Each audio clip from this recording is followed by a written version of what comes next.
Hello everybody and welcome to our ASKA survival guide. So we're talking about kind of like your day one, your first few days really in ASKA and how to make them the most efficient, what you should be focusing on, and how to basically build a very strong foundation for your survival in this game. So obviously the first step you should always take is find a base location. We're not really going to be doing much without your base. So I do have a video on that goes into detail on how to find like an ideal location for your base.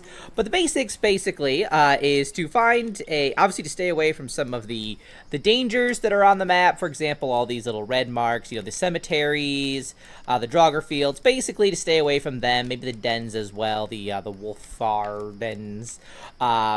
Yeah, the Wolfar dens. Staying away from those guys, but also looking for, locations that have ideal resources, like, plenty of trees, specifically, kind of starter trees, like the young firs and such, being close to, like, food, so if there are animal spawns nearby, that's ideal, as well as, foraging goods, and then obviously, not a bad idea as well if there's a cave nearby, but that's kind of more advanced anyway. So kind of like basically just scout your first day is probably really going to be just scouting. But if you really just want to get even just a basic base started, I would say just find somewhere along the coastline, and that's honestly a pretty decent location to get started. So once you have your base, you found a place where you want to start building. The next step that you should definitely start on your day one here is to build some basic structures. And there's a kind of like a tutorial that leads you through some of this as well. Follow the tutorial. It has a pretty strong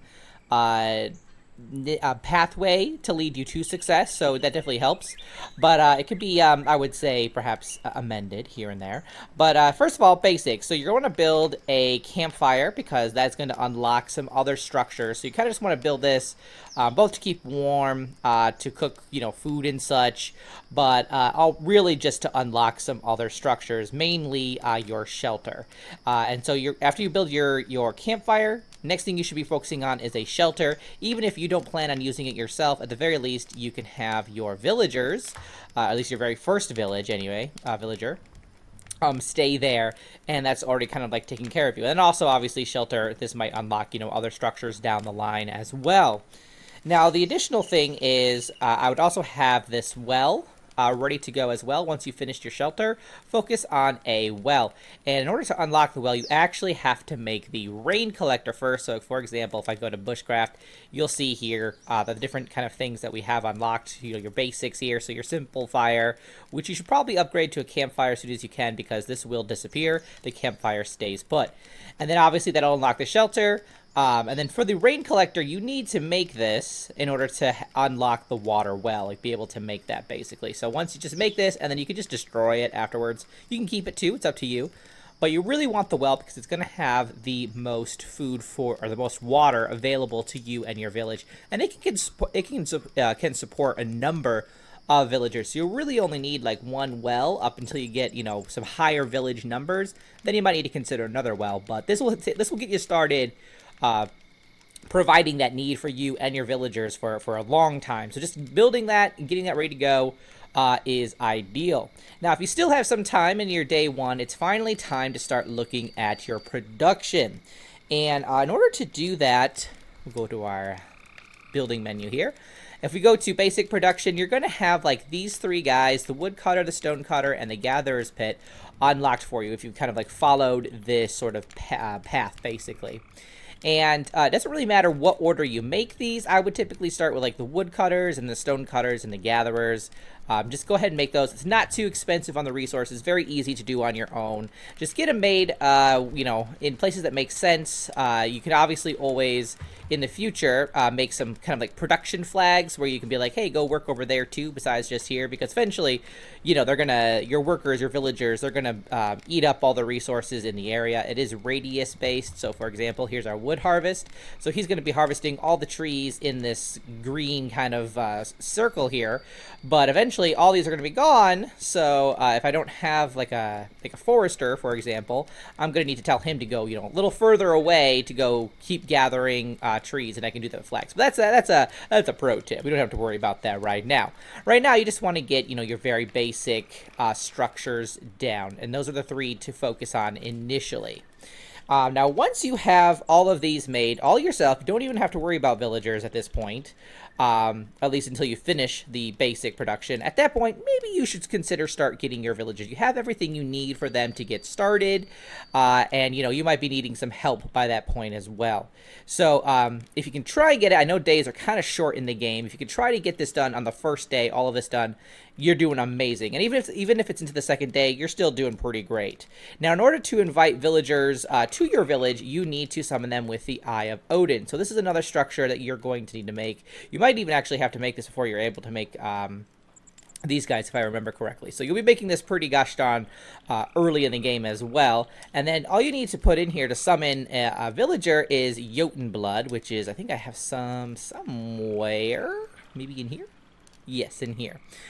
Which is this guy right here, Jotun blood. And you can get that by these kind of glowing stones, like here, for example. This is a big one, so I would need like a pretty decent tool to break this open. But there's smaller ones as well that'll give you like 1 to 2 Jotun blood. And then once you have 5, you just go to the Eye of Odin, you put it in here, and then you activate it.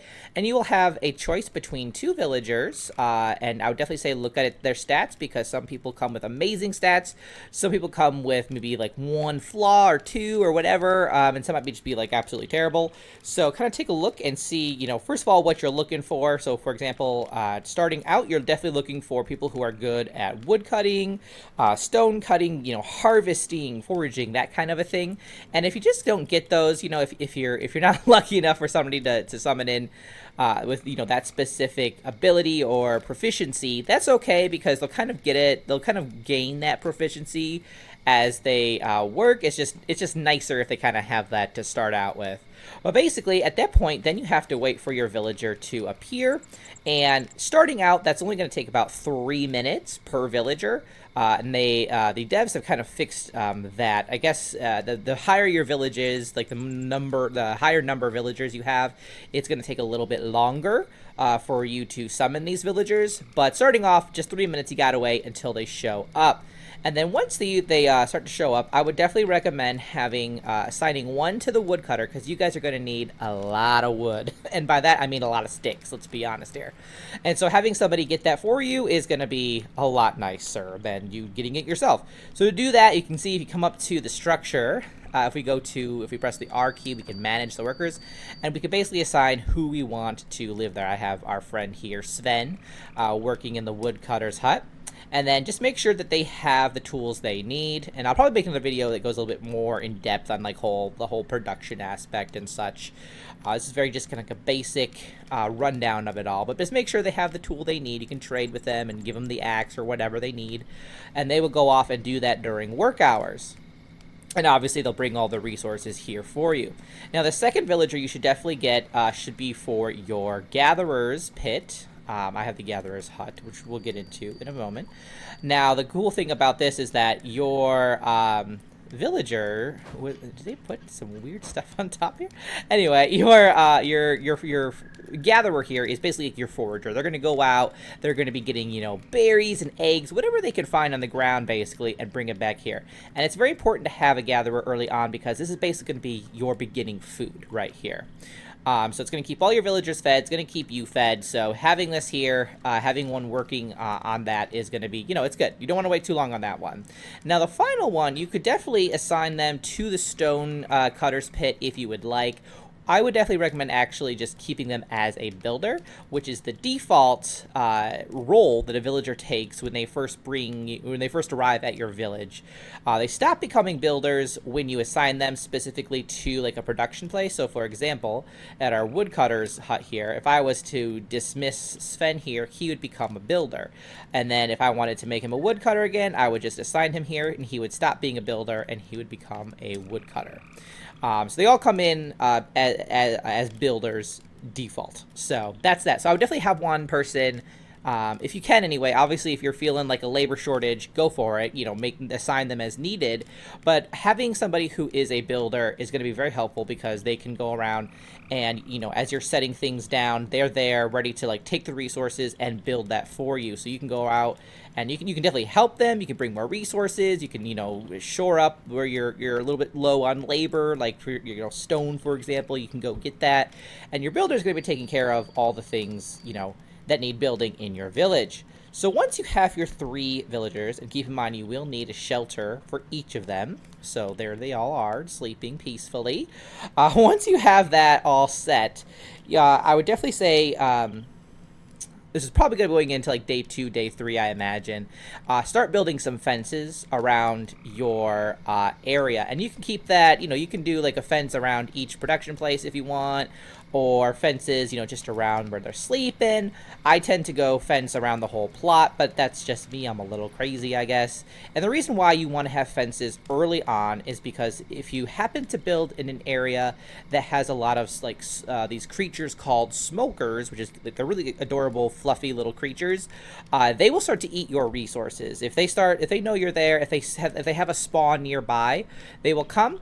And if your resources are just out, they will go and eat everything. And I mean everything. You see I have like 30 like bark here? They would eat that like in like 2 seconds. So so all your hard work is gonna go to waste, basically. It's a waste of resources. So build a fence as soon as you can, just to make sure that they can't get in here. You can also build flimsy torches, which I think might be in defenses, maybe, or not. It's probably in lighting. I can find lighting. Where are you? Decorations, perhaps? Nope, not decorations. Where are you? Where are you? I know you're here somewhere. Storage. There we go. Exterior lights. That's what I was looking for. The flimsy torch right here. You can just like build this basically like anywhere you want. And the good thing about that is that when it's lit, it will kind of like scare them off. So that's another option too. You just got to make sure you have enough fuel to light those, basically. So so there's that. And then obviously there are these things called blood moons in the game. Every few days, there's a chance that you might get raided by some sort of creatures at night. And having some fences around your home will basically delay them. They'll have to like destroy the fence before they can start destroying, your villagers or your structures. So having a fence up, early on, as fast as you can do it, even if it's just like the basic one here, that's just going to be, it's going to offer a little bit more defense. Just so it's one less thing to worry about, right? So, and if you have that builder, they will definitely help you build all of your fences. So, again, that's just less work for you, less labor for you.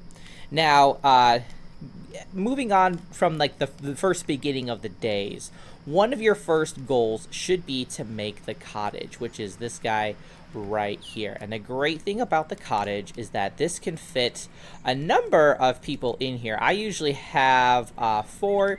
If you plan this correctly, you could even potentially fit like 6 villagers in here, and that's great because that takes up less of a footprint. Instead of having like all these shelters, for example, I can have them all go into that little cottage, and then I can get rid of these, and this frees up this area for me to then build on. So this is just really nice, and it's also you want to try and make this before winter, especially because this has a built-in fireplace, and if you don't have warm clothing for your villagers, they're going to be freezing. But they can always if they're starting to freeze to death, for example, they can run in here, they can turn the fireplace on, and they can all get nice and warm in here. You won't lose anybody to the frost, to the cold. So really do your best to get the cottage unlocked as quickly as possible. And to unlock this, you have to upgrade all of your initial production places to huts. And by that I mean the woodcutter, the stonecutter, and the gathering. So initially you'll have like I said, like the woodcutter's pit here, and then you'll just need to, if you press T on here, we can see that we can upgrade it. Obviously I have the hut right now, so the next thing that I could upgrade this to is the house. We're not worrying about that right now though, we're just trying to get to the hut. So this is what it's going to look like when you upgrade the woodcutter's pit to the hut. And that's that. And then we have the stonecutter's hut here. So again, this is what it will look like after you upgrade the pit to the hut. And then finally, you're going to need to upgrade your gathering pit to the gathering hut, which is what this guy is right here. So once all that is built, that is when the recipe for the cottage becomes unlocked. And then you can start building. And it is obviously a little bit more resource intensive. So you are going to need, your builder is going to really help out with that. And you're going to need like some kind of like second tier materials, like your logs, for example, not the long sticks, but the logs. So you're going to need to get, better tools. It's a little bit of a grind. You're going to have to spend a little bit of time getting what you need just to build the cottage. But as soon as you build one, you can very easily, like I said, fit all 3 of the villagers that you have, plus 1 extra. And that 1 extra is going to lead us to our final kind of prep here for your first day/days in ASKA, which is to build a barracks, which I don't have quite yet. That's actually going to be the next thing that I focus on. Now, the barracks is great because, for one, it means, one of your villagers can become a warrior, and they're tasked, obviously, with defending your village. So, to build that, let's take a quick little look at it. We're going to find it in defenses. Here's our barracks right here. These are all the resources we'll need to make this. So 3 logs, 7 long sticks, 9 rope, 6 large stones, 6 small stones, and then 10 sticks and 10 bark. So let's go ahead. You can see it's like this big. I kind of want to put it here, but I don't know if I'm going to... I think because of that eye there, it's not going to quite fit. And then I've got a warehouse being built over there. We might just need to... I might need to get rid of these first and put this in this corner, actually. So why don't we do that first, actually? Let's go ahead and assign guys right over here. Assign some of them, anyway. I'm going to have to build another... There we go, there we go. Build another, they all good? Build some more beds in there. So I'm gonna go ahead and get rid of these. If we go ahead and open the shelter, let's dismantle that. We don't need it, and we don't need this one. There we go. And then I'm still not gonna have enough space for that, so I'm gonna have to make a bed. But you know what? Because I have a builder, I can tell him to go ahead and make this. And I won't have to worry about it. So if you want to add more beds, I guess I'll just add this little extra tip here. We'll go to furniture, and we should have, there we go, a thatch bed right there. And I like to tuck them up right over here. You can do it, as you like. And then we'll just do another one right there. There we go. Oh, that's really bad. I don't like that at all. No. No, we need things to be a little bit more equal, thank you. We're not crazy. That's good enough. So, hopefully, my guy should be making these 2 beds shortly. But basically, we're gonna put the barracks down there when we can. It'll probably be another video. But once you have your barracks, basically, you can assign patrols. And that's probably gonna be, it's a little bit more advanced, so that'll be its own video. But the cool thing about patrols is that it makes anybody who's in that patrol zone feel secure, and that's great because that means that your villagers are gonna be happy. So right now, my villagers all have this work anxiety because they don't have anybody protecting them, essentially. And the barrack allows you to do that. It allows you to assign a soldier to patrol a certain area. So for example, I'm going to have if it's not already in the zone, the work zone, because again, everything is a radius here, right? Everything is a radius. Let me see the radius. There we go. Everything is a radius. So if they're in the radius, then they're going to be protected. And if not, I can make a flag and be like, hey, this is going to be your new patrol zone. The barracks also allows you to get really nitty-gritty and determine, who's going on a patrol, what patrol that is, what their patrol actually is, and how long they're on patrol for. You can do a lot with it. Again, we'll get into the video a little later. Thanks for that, I guess. In another video. But that'll basically make sure that your villagers are feeling happy because they are feeling safe. and that's gonna get you a really nice, strong foundation for you to then build on. You know, you can build some more of the structures, the more production structures. You can start inviting more villagers, and you know, just really expand from there. And all that. But that's kind of like your initial day / few days, and how to really make sure that you are